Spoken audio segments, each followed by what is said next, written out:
दोस्तों नमस्कार। आशा है कि आप अच्छे होंगे। आज हमारा जो मौजू है, जो विषय है, हम कुरान पर चर्चा करेंगे। कुरान के चैप्टर 9 अल तौबा यानी पश्चाताप पर चर्चा करेंगे। हालांकि इसमें कोई पश्चाताप वाली बात ही नहीं है। इस आयत में अगर पश्चाताप करना तो मुसलमानों को करना चाहिए, लेकिन आलम यह है कुरान के अल्लाह का, वो बड़ी बेशर्मी से उन लोगों का पक्ष करता है जो लोग गैर मुस्लिमों को मारने में आगे रहते हैं। इसी का नाम तो इस्लाम है। नफ़रत फैलाना, किसी भी कीमत पर नफ़रत फैलाना, इसी का नाम तो इस्लाम है। तो आइए हम 21वें आयत से शुरू करेंगे। बीच में हमने चैप्टर छोड़ दिया था और सारे आगे थे, लेकिन अब हम पूरा, भले कल के एपिसोड में जब तक हम आयतें पूरी नहीं करेंगे, 120 से 129 हमने उधर करी हैं, आपको जैसे मालूम है, तो हम आज 20 से शुरू करेंगे। 21 से मेरे ख्याल 25 तक आए थे, हम पहले दे चुके हैं, देखते लेते हैं। नहीं, 20 तक दिए, तो आज हम 20 से 40 तक जाएंगे। इसी को कंटिन्यू करेंगे। चैप्टर 9 है, जिसको कहते हैं अल-तौबा, जिसमें वो आयत है कि गैर मुस्लिमों को जहाँ पाओ कत्ल करो, घात लगा कर बैठो। वो हमने पहले आपको बता चुके हैं। तो आज 21वीं आयत, चैप्टर 9 अल-तौबा या अत-तौबा। जो लोग ईमान लाए और हिजरत कर गए, ये तो हमने कर दी, उन्हें उनका पालनहार शुभ सूचना देता अपनी दया और प्रसन्नता की, तथा ऐसे स्वर्गों में कि जिसमें स्थायी सुख के साधन है। यानी कि जो ये लोग ईमान लाए और जो मुसलमान बन गए और जिन्होंने गैर मुस्लिमों को कत्ल किया, जिहाद असगर किया। ये शाहरुख खान बहुत बड़ा झूठा है, जो ये बॉलीवुडिया भांड ये कहता है हमारे इस्लाम में जिहाद ऐसा है। हमारे यहाँ जिहाद का मतलब अपनी आत्मा की शुद्धि के लिए लड़ना होता है। हाँ, वो भी जिहाद है तुम्हारे यहाँ, जिसको जिहाद अकबर कहते हैं।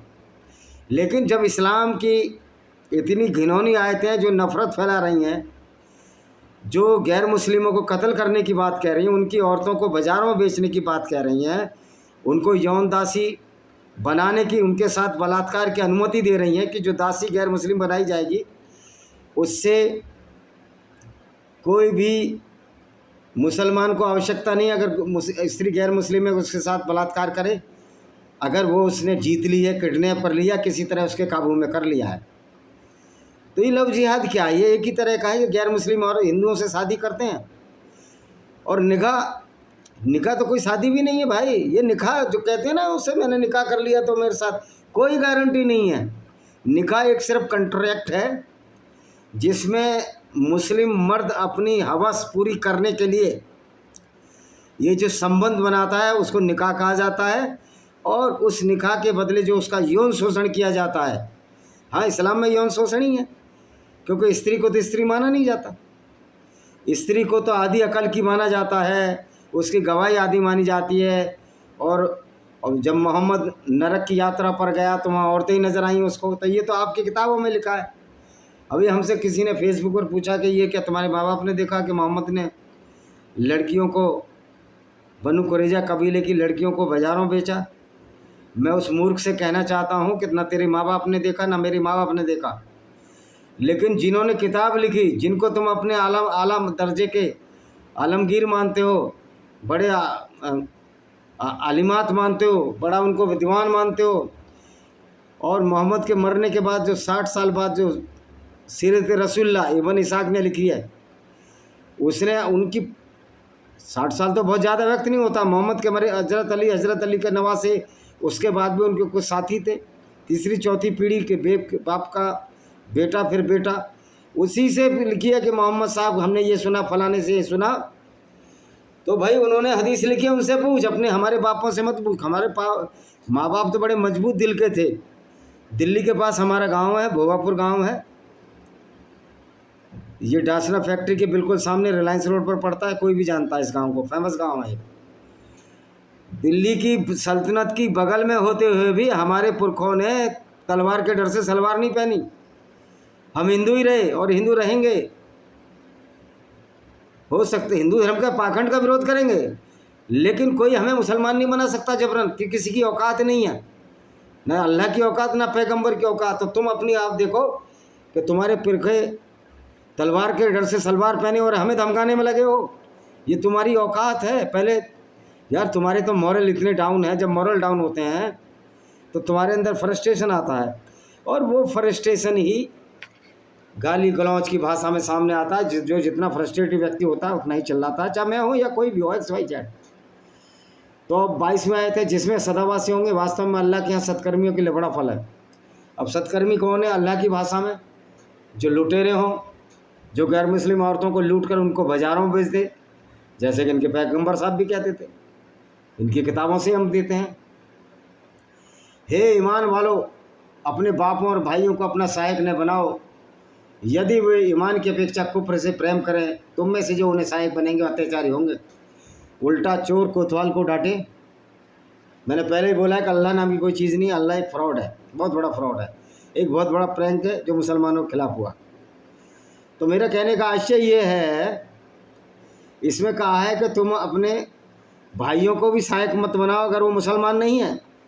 इसलिए जो भारत में आज एक्स मुस्लिम है उनकी अभी संख्या 2 करोड़ के आसपास है। इसलिए वो बेचारे डरते हैं सामने आने से, क्योंकि उनके संबंध टूट जाते हैं। खुल के परिवार में बताएंगे तो ऐसी ना समझ इनकी औरतें हैं हमारे मुस्लिम भाइयों की। अल्लाह ताला ने उनको नरक का प्राणी बताया कि नरक में भेजेंगे हम औरतों को। और औरत जो नरक की यात्रा कराती है, क्योंकि मोहम्मद जब मदीना में अपने साथियों से बात कर रहे थे तो वो एक औरत वहाँ से निकली तो मोहम्मद की काम वासना जाग उठी।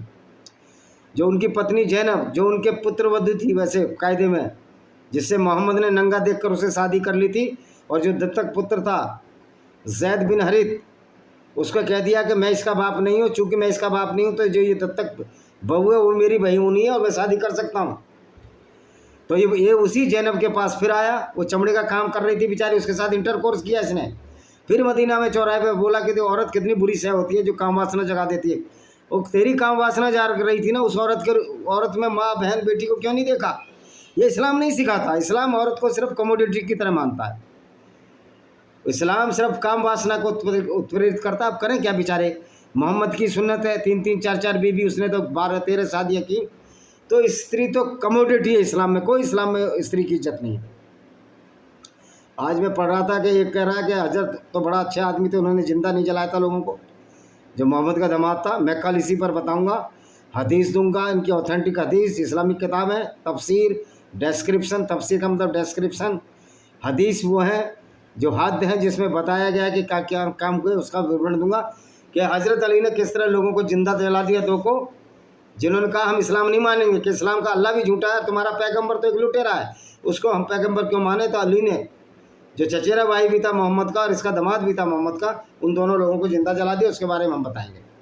इनका झूठ का पर्दाफाश हम करेंगे। ये झूठ बोल बोल कर रात को नींद कैसे आती है?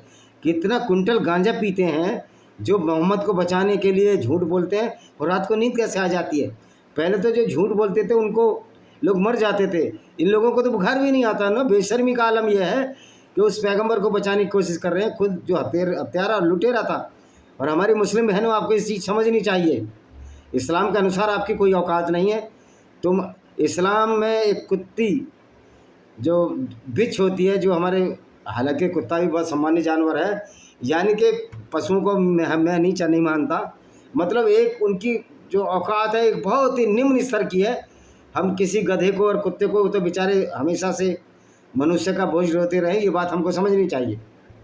तो ये औकात है, इस्लाम में कोई औकात ही नहीं है, कौन नील है। हे नबी कह दो, यदि तुम्हारे बाप, तुम्हारे भाई, तुम्हारे पुत्र, तुम्हारी पत्नियां, तुम्हारा परिवार, तुम्हारा धन और जो तुमने कमाया है, जिस व्यापार के मंद हो जाने का तुम्हें वह है, तथा वो घर जिनसे मोह रखते हो, तुम्हें अल्लाह उसके रसूल अल्लाह की राह में जिहाद करने से अधिक प्रिय, तो प्रतीक्षा करो यहाँ तक कि अल्लाह का निर्णय आ जाए। अल्लाह उल्लंघनकारियों को सुपथ नहीं देता। कि अब यहाँ धमकी चमकी दे रहा है, मोहम्मद ने नकली अल्लाह के नाम पर धमकी चमकी देना शुरू कर दिया कि अगर तुम चाहते हो कि हमारी पत्नी, हम जाएंगे, वहाँ मर जाएंगे, व्यापार ख़त्म हो जाएगा, तो अल्लाह तुमको देख रहा। अल्लाह कुछ नहीं देख रहा, अल्लाह तो अंधा है और अज्ञानी और मूर्ख है। क्योंकि जो अल्लाह कहता है मैंने धरती बनाई है, उस अल्लाह को ये नहीं पता कि धरती घूमती है और सूरज उसके धरती घूमती है, और धरती अपनी धुरी पे भी घूमती है एक्सेस पर, और सूरज के चारों तरफ भी चक्कर काटती है, लेकिन यहाँ अल्लाह कह रहा है धरती स्थिर है और सूरज उसके चारों तरफ चक्कर काटता है। अगर धरती स्थिर है, सूरज उसके चारों तरफ चक्कर काटता है, तो मेरी बात भाई दिन और रात क्यों होते हैं? क्योंकि सूरज तो 3 लाख नहीं, एक ही समय में दिन रात कैसे होते हैं ज़मीन पर? उसको तो कह देंगे सूरज चला गया तो रात हो गई। भाई पूरे दुनिया में दिन होना चाहिए ना। सूरज तो पृथ्वी के व्यास से उसका जो वॉल्यूम है वो 3 लाख गुना बड़ा है, तो सारे पे एक साथ दिन होना चाहिए। इसलिए मैं कहता हूँ अल्लाह मूर्ख और अज्ञानी है, और उसको मानने वाले भी अज्ञानी और मूर्ख होंगे। जब मास्टर ही ऐसा होगा तो अब मैं इसको एक कहानी सुनाता हूँ, बड़ी मज़ेदार कहानी है। एक बार एक गांव में यही पैगंबर साहब जैसा कोई व्यक्ति होगा जो मास्टर था, और वो कह रहा था, उसको इंग्लिश आती नहीं थी, तो बोल रहा था, बोलो बच्चे, NATURE, नटूरे। और बच्चे बोले नटूरे। तो उस उधर से कोई एक अच्छा सा आदमी जा रहा था, भला सा बेचारा, अबू सुफियान जैसा, जिसको मोहम्मद उसके काफिले लूटता था। अबू सुफियान बोला, अबे क्यों मोहम्मद मियाँ रसूल साहब, क्यों इनके FUTURE फटूरे बिगाड़ रहे हो? तो इस्लाम का अल्लाह और पैगंबर ऐसे ही शिक्षक है इनके, तो ये बेचारे क्या करें? अल्लाह तथा बहुत से स्थानों पर हुनैन के दिन तुम्हारी सहायता कर चुका है। जब तुम्हें तुम्हारी अधिकता पर गर्व होता तो वह तुम्हारे कुछ काम में आई, और तुम धरती पर अपने विस्तार के होते संकीर्ण हो गए, तुम पीठ दिखाकर भागे। अब कहता अल्लाह तो तुमको वहाँ मदद दी है जहाँ कमज़ोर थे। इसमें हुनैन मक्का और तैब के बीच की एक वादी है, वहीं पर यह युद्ध सन 8 हिजरी में मक्का की विजय के पश्चात हुआ था। मक्का की विजय 630 में हुई थी, और मक्का की विजय के पश्चात युद्ध 8 हिजरी, तो हिजरत तो इन्होंने क्या की थी 632 में, तो मर ही गया था। 622 के आसपास इसने हिजरत की थी, 30 मतलब 630 में ही हुआ था। 8 साल बोल रहा है। आपको मक्का में सूचना मिली कि हवाजिन और सफ़ी कबीले मक्का पर आक्रमण करने की तैयारी कर रहे हैं, जिस पर आप 12,000 की सेना लेकर निकले, जबकि शत्रु की संख्या केवल 4,000 थी। फिर भी उन्होंने अपने तीरों से मुसलमानों का मुंह फेर दिया। नबी सल्लल्लाहु अलैहि वसल्लम आपके कुछ साथी रण क्षेत्र में रह गए। अंत फिर इस्लामी सेना व्यवस्थित और विजय प्राप्त की। इब्न कसीर जो तफसीर है किताब का लेखक है, इब्न कसीर। तो मैं ये पूछना चाहता हूँ कि अल्लाह ये ऐसा मूर्ख बनाता था मोहम्मद, जब मोहम्मद के उहद की लड़ाई में दांत तोड़ दिए गए, मोहम्मद लाशों के बीच में छिप गया, अपने मुस्लिम साथियों से साहबा मीन्स एक साथी, साहबी माने बहुत सारे कंपेनियंस के साथ बोला, मेरा नाम मत बताओ, चुप रहे। अबू सुफियान को कोई जवाब ना दो। अबू सुफियान जिसके काफिले लूटते थे, उनको कोई जवाब मत दो। और ये मुर्दों के बीच में छिप गया। तभी देखा इनके साथियों ने कि 2 आंखें जिंदा चमक रही हैं, समझा मोहम्मद जिंदा है। तो अल्लाह का, जब अल्लाह तुम्हारे साथ था डर के छिपे क्यों? क्योंकि अल्लाह नहीं था। मोहम्मद भी जानता था अल्लाह नहीं था। वो लोगों को बेवकूफ़ बनाया करता था, मेंटल डिसऑर्डर था।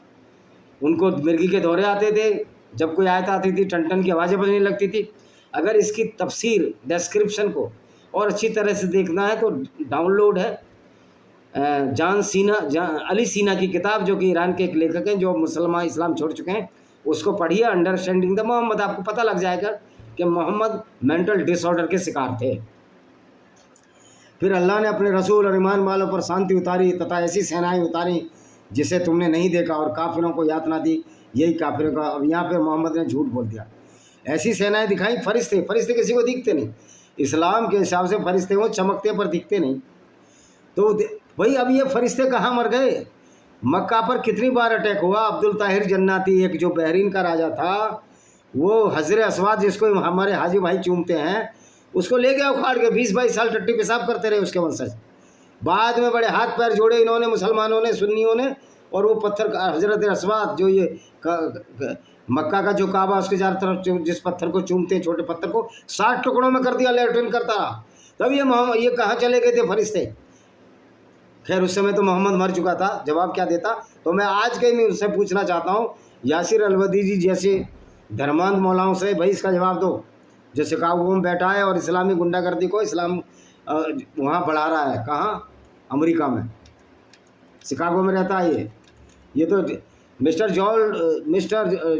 Donald Trump, my respected vulnerable president of the United state of America, you should remind in your mind that in the United States of America so many Islamic jihadists or the Islamic monastery in the shape of the Islamic clerics of the Maulana, or the worshipper in the mosques of the United States of America are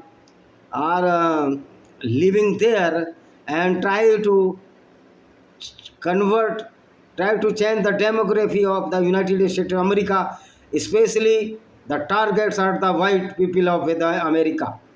Because the Hindus and the South Asian people know that Islam is a full-time Buddhism against the human values and the non-Muslims. But our white peoples could not understand till date that Islam is nothing but the books of the Islam is just a bundle of jokes, yes. And all the Islamic scholars or the Islamic clerics are the bunches of the jokers. Because this ideology, the jokery. There is no authentication in this ideology, and this is not the pro-human values, not the pro-human society, not the pro-non-Muslim society, not the pro-women society. So Islam is a totally Gunism against the non-Muslims. The women, not the S. There is no need to suffix the S in the woman, because WAMAN means one woman, WAMEN women. So this is my appeal to the Donald Trump, all the president of the white people, the European peoples, that please see and read the Quran and its jurisprudence, how it is dangerous to your society. In the next coming years, the United Kingdom and the France will be devastated due to this ideology which is known as the Islam. अब ये देखिए, अल्लाह जिसे चाहे क्षमा कर दे, अल्लाह अति क्षमाशील दयावान है। देखिए अल्लाह तो खुद है ही नहीं, वो किसको क्या क्षमा करेगा बेचारे को। ये जो फिलॉसफी है, बेचारे भोले वाले हमारे मुसलमानों को बेवकूफ़ बनाया जा रहा है। हे ईमान वालों, मुशरिक मलिन है। मलिन माने गंदे। अरेबिक में इसका शब्द है नजस। नजस मीन्स लिटरली मीनिंग आप लेटरिन जितने गंदे हैं। हे ईमान वालों, मुशरिक या नॉन मुस्लिम मलिन है। ये 28 में आयत है। अतः इस वर्ष के पश्चात वे संबंधित मस्जिद काबा के समीप न जाएं। यदि तुम्हें निर्धनता का भय हो तो अल्लाह तुम्हें अपनी दया से धनी कर देगा। यदि अल्लाह सब और तत्व है, कह रहा अगर तुम हम उनको आने मत दो, गैर मुस्लिमों को, और मुसलमानों को कहा है कि उनको आने मत दो। अगर तुमको लगता है तुम गरीब हो वो अमीर है तो अल्लाह तुम्हें अपनी दया से, क्योंकि मोहम्मद के दिमाग में तो खुरापात चल रही थी कि मैं अल्लाह के नाम से लोगों को लूटूंगा, 20% हिस्सा अल्लाह और उसके रसूल का होगा, और इसको इस्लाम में माल एक गनीमत कहते हैं। इसका वीडियो मैंने डाला हुआ है। माल गनीमत का मतलब खुली लूट गैर मुस्लिमों की, औरतों की, बच्चों की, और ये काम मोहम्मद साहब ने किए, पूरी ज़िंदगी किए। अब ये रसूल थे, ऐसे रसूल थे, ये कहते हैं 1,24,000 पैगम्बर है हमारे। ये अकेला रसूल था, पैगम्बर था, जो काफिले लूटता था, औरतों को बाज़ारों में बेच देता था, और इसको इस्लाम का आखिरी पैगम्बर डिक्लेयर कर दिया। अरे भाई, कोई और बढ़िया सा पैगम्बर आ जाता है इस्लाम में तो ये कहते हैं नहीं, तो कुफ्र आ ही नहीं सकता। इसलिए अब जो कादियानी मुस्लिम हैं, जो मिर्ज़ा अब्दुल कादिर के वो हैं, समर्थक हैं, क्योंकि मिर्ज़ा अब्दुल कादिर ये कहते थे कि एक और आएगा अभी पैगम्बर, तो इस्लाम में सुधार करेगा। तो इनको तो मिर्चें लग जाती हैं। अब इनको इस्लाम में सुधार की ज़रूरत ही नहीं, इनको तो ऐसा ही पैगम्बर पसंद है जो पीडोफाइल था। पीडोफाइल मतलब जो छोटी उम्र की लड़कियों से शादी करके उनसे इंटरकोर्स करे, जैसे मोहम्मद ने आशा के साथ किया था, जो मेंटल डिस्टर्ब था। क्योंकि इसकी आड़ में मुसलमान ये सोचते थे शुरू में, जब अरब में, कि हमारी गुंडागर्दी चलेगी, लेकिन उनको पता नहीं था कि काफिर इतने मजबूत हो जाएंगे और ये साबित कर देंगे अल्लाह एक फैब्रिकेटेड है, एक झूठ है। जब अल्लाह झूठ है तो उससे डरने की क्या आवश्यकता है। वैसे भी अल्लाह का सर्जन हमने अपने दिमाग से किया है। We can not approve that Allah is the creator, because Allah do not know even his creation, about his creation, so Allah is a fabricated। हे ईमान वालों, उनसे युद्ध करो जो अल्लाह पर ईमान लाते हैं और अंतिम दिन पर, और ने जिसे अल्लाह और रसूल ने वर्जित किया उसे हराम समझते हैं, ने सद्धर्म को अपना धर्म बनाते हैं। अब इनका बढ़िया धर्म है, औरतें लूटो, बाजारों बेचे, इनका पैगंबर ये सद्धर्मी है। सही माने तो बहुत बड़े अधर्मी है। मोहम्मद साहब और मोहम्मद की विचारधारा अधर्मी है, ये कहने का साहस होना चाहिए। आज लोग कर रहे हैं, कितनों को सरतन से जुदा करोगे? 80% तो दुनिया में नॉन मुस्लिम है, और तुम्हारे मुसलमानों में कितने मुस्लिम है काउंटिंग तो कर लो। अगर खुल के काउंटिंग हो जाए तो ईरान में 34% लोगों ने कहा मुसलमान ही नहीं है, 14% ने बोला हम कोई भी धर्म नहीं मानते। 14 और 34 कितना हो गया? 48%। तो आधी आबादी तुम्हारी इस्लाम को नहीं मानती। पाकिस्तान की 6% जो मुस्लिम है वो कहते हैं हम मुसलमान ही नहीं है। 4% ने कहा हम किसी भी धर्म को नहीं मानते। 10% वैसे ही कम हो गए आपके। तो इस तरह की ये बेवकूफ़ियाँ हैं जो इस्लाम में है, और ये तो मुसलमानों को सोचना है कि उनको क्या डिसाइड करना, अपनी ज़िंदगी को बर्बाद करना या इस पागलपन को फॉलो करना जिसको कुरान में लिखा गया है। हाँ, और ये कहते हैं उनको इतना अपमानित करो जब तक वो जजिया ना दें, जजिया ना दे दें, यानी कि गुंडा टैक्स जो इस्लाम में है, रक्षा कर।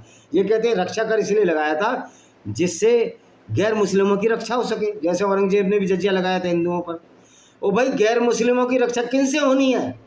मुसलमानों से ही तो होनी है, क्योंकि इस्लाम तो कहता है गैर मुस्लिम को लूटो, उनकी जान माल को कत्ल कर दो, उनकी औरतों को लूट कर बलात्कार कर दो। अगर वो हमें गुंडा टैक्स देते हैं तो छोड़ दो। तो डर तो मुसलमानों से ही था सबको, यानी कि जिससे डर है वो टैक्स भी लगा रहा है अपनी। तो ये तो गुंडे बदमाशी का कार्य है, क्रिमिनोलॉजी है। जैसे छोटा शकील किसी को धमकी दे दे, जो दाऊद का एक राक्षस है इस्लामिक, और वो कहता है मैं 5 वक्त की नमाज़ पढ़ता हूँ। भाई तोपचंद, तू 5 वक्त की नमाज में तो ये झूठे अल्लाह की तारीफ़ करता है जो अल्लाह है ही नहीं। अपनी ज़िंदगियाँ ख़राब कर रहे हो तुम लोग, तुम्हारी शर्म नहीं है ना दाऊद इब्राहिम की समझ में आ रही है। और छोटे शकील तू बहुत बढ़ बढ़ के भी बोलता है, तेरे पीछे भी 2 मोटरसाइकिल वाले आ जाएंगे और तेरा काम तमाम हो जाएगा। इसलिए थोड़ा कम बोला कर। तेरा अल्लाह तेरा कुछ नहीं होने वाला, अल्लाह है ही नहीं। और पैगंबर तुम्हारा इतना बढ़िया है माशाल्लाह, तो ऐसा व्यक्ति ही नहीं हुआ जो पैगंबर है जिसने औरतें तक बाज़ारों में बेच दी। तो ये तुम्हारा करैक्टर है तुम्हारे पैगंबर का। तो तुम जैसे मूर्खों से हम उम्मीद क्या कर सकते हैं? 30वीं आयत है, ये आखिरी आयत है। छोटा वीडियो बनाएंगे, गला खराब है। तथा यहूद ने कहा, यानी यहूदियों ने कहा उज़ैर अल्लाह का पुत्र है, और ईसाइयों ने कहा मसीह अल्लाह का पुत्र है। तुमको क्यों चुल हो रही है? तुमको क्या बावई सिर है मुँह की? वो किसी को कुछ माने, तुम्हारी तरह ये तो नहीं है गैर मुस्लिमों कत्ल, गैर ईसाइयों कत्ल करने की बात या गैर यहूदियों कत्ल करने की बात करते, या औरतों को लूटकर बाज़ारों में तो नहीं बेचा जीसस ने। और जो मोहम्मद की तुलना राम से करते हैं, तुमको लाना तो बेशर्म मोटी खाल वालों, तुमको शर्म आनी चाहिए। राम ने औरतें नहीं बेची जो मोहम्मद ने औरतें बेची हैं। कहाँ राजा भोज, कहाँ गंगवा तेली, और करने चले हैं बहस मुआवजा कि राम भी इमाम है। राम इमाम होता, राम मोहम्मद की तरह होता तो वो काफिले लूटते। कह रहे सीता छोटी उम्र में शादी हुई थी, बड़ी उम्र में शादी हुई थी। कोई ऑथेंटिक चीज़ तो बताओ, कहाँ लिखा हुआ है? अगर सीता और राम की शादी छोटी उम्र में भी हुई होगी मैं मान लेता हूँ, तो भाई उम्र का अंतर 45 साल नहीं होगा जैसे मोहम्मद और आयशा बिन्त अबू बकर के था। फिर सीता ने तो स्वयंवर किया था, स्वयंवर में तो वही लड़की जो समझदार होगी अपने पति को चुनेगी, उसी को तो वर करेगी। तो ये जो है, जो ये तुम्हारे मौलाना है, तुम्हारी चलने वाले नहीं है, तुम्हारे पास लॉजिक नहीं है, दिमाग ही नहीं है। इस्लाम में जाने का मतलब है आपके ब्रेन में इस्लाम घुसा तो आपकी इंटेलिजेंसी पूरा ब्रेन ही बाहर हो जाता है, सिर्फ भूसा भर जाता है, स्ट्रॉ भरा रहता है, इसके सिवाय कुछ नहीं। लेकिन आप समझदार मुसलमान इस्लाम को छोड़ने लगे। मुझे बहुत बड़ी खुशी है कि भारत में 6 करोड़ और पाकिस्तान में भी 6 करोड़ मुसलमान इस्लाम छोड़ चुके हैं, और बांग्लादेश में भी आंकड़ा 2-3 करोड़ के आसपास तो परफेक्ट है। पूरी दुनिया में 40 करोड़ लोगों ने इस्लाम छोड़ दिया है। तुम दूसरे नंबर पे क्या, तुम तीसरे पे भी नहीं आओगे, चौथे पे चले जाओ, बौद्धिस्ट से भी नीचे ले जाओगे। क्योंकि इस तरह की हरकतों को आप मानोगे तो कौन आपके साथ लगेगा? तो ये कहते हैं वे उनके जैसी बातें करें, इससे पहले काफिर हो गया। अल्लाह के मार में कहाँ बहके जा रहे हैं? अल्लाह की कोई मार नहीं, जितनी मार अब अल्लाह में पड़ रही है। 2.5 लाख चैनल अल्लाह की ऐसी तैसी कर रहे हैं। हम तो अल्लाह को बोलते तू है ही नहीं, अल्लाह है ही नहीं, there is no Allah at all. और अल्लाह की औकात है तो हम पर कहते हैं ना, कड़का के बिजली मार के मार देता, मार दे। मैं 20 तक गिनती गिनता हूँ, 20 गिनती में मार देता है। इनकी किताबों में लिखा है 1 2 3 4 5 6 7 8 9 10 11 12 13 14 15 16 17 18 19 20। कड़का बिजली नहीं मारी, क्यों? अल्लाह है ही नहीं यार। जो कहता मैं कहता हूँ कि मैंने बल्ब बनाया है, अब वैसे बनाया था थॉमस एल्वा एडिसन ने बल्ब, और मुझे ना ये पता है कैसे मैं टंगस्टन की वायर किधर से जा रही है, कहाँ जा रही है। और फिर मैं कह दूँ कि जो बल्ब है उसमें तो रस्सी लगती है, तो यही अल्लाह कर रहा है। कि दुनिया मैंने बनाई है, पर दुनिया जो चादर की तरह फैली हुई है वो दुनिया है किधर भाई तुम्हारी? ये दुनिया तो अल्लाह की बनाई दुनिया नहीं हो सकती। तो ये जो ये अल्लाह का जो कैरेक्टर गढ़ा गया है झूठ का कैरेक्टर था, इसीलिए अल्लाह एक नकली और फ्रॉड है। इसी के साथ हम इस वीडियो को वो करते हैं, समाप्त करेंगे। बता दें कि lament of Sinjar, tears of Yazidi women by Vijay Kumar Pal मैंने लिखी है, और बहुत सारी किताबें हैं मेरी। ये है डेमोक्रेसी, ये भी है panorama of democracy in Indian context, इसको भी पढ़ लीजिए आप। और बहुत सारी किताबें हैं, बिक भी रही हैं। Black dots of terrorism by Vijay Kumar Pal, इसको भी पढ़ लीजिए, ये आपको मिल जाएगी और डाउनलोड भी कर सकते हैं। और कुछ लोग अगर चाहें तो मैंने अपना फ़ोन नंबर मेरे फेसबुक अकाउंट में है विजय कुमार के में, आप उस पर फ़ोन कर दीजिए, व्हाट्सअप कर दीजिए। मैं आपको, अगर मेरे पास सप्लीमेंट्री काफ़ी मिलती है, मैं हमें कोई सप्लीमेंट्री बोलते हैं कि उसको बोलते हैं, और कुछ कापी हमको फ्री मिलती हैं जो हम जिसके बदले छपवाते हैं, जितना पैसा देते हैं तो कापी बेच देंगे हम आपको, उसका कोई उसमें कोई मूल्य भी नहीं होता है और आप पढ़ भी लेंगे। आपको किताब व्हाट्सअप भी कर सकते हैं, ऐसा नहीं कि हम पैसे कमाने के लिए बैठे हैं। किताबें तो हमारी बिक रही हैं और बिकती रहेंगी। इसी के साथ हम इस वीडियो को विराम देते हैं। वंदे मातरम, जय हिंद, आपका दिन शुभ हो।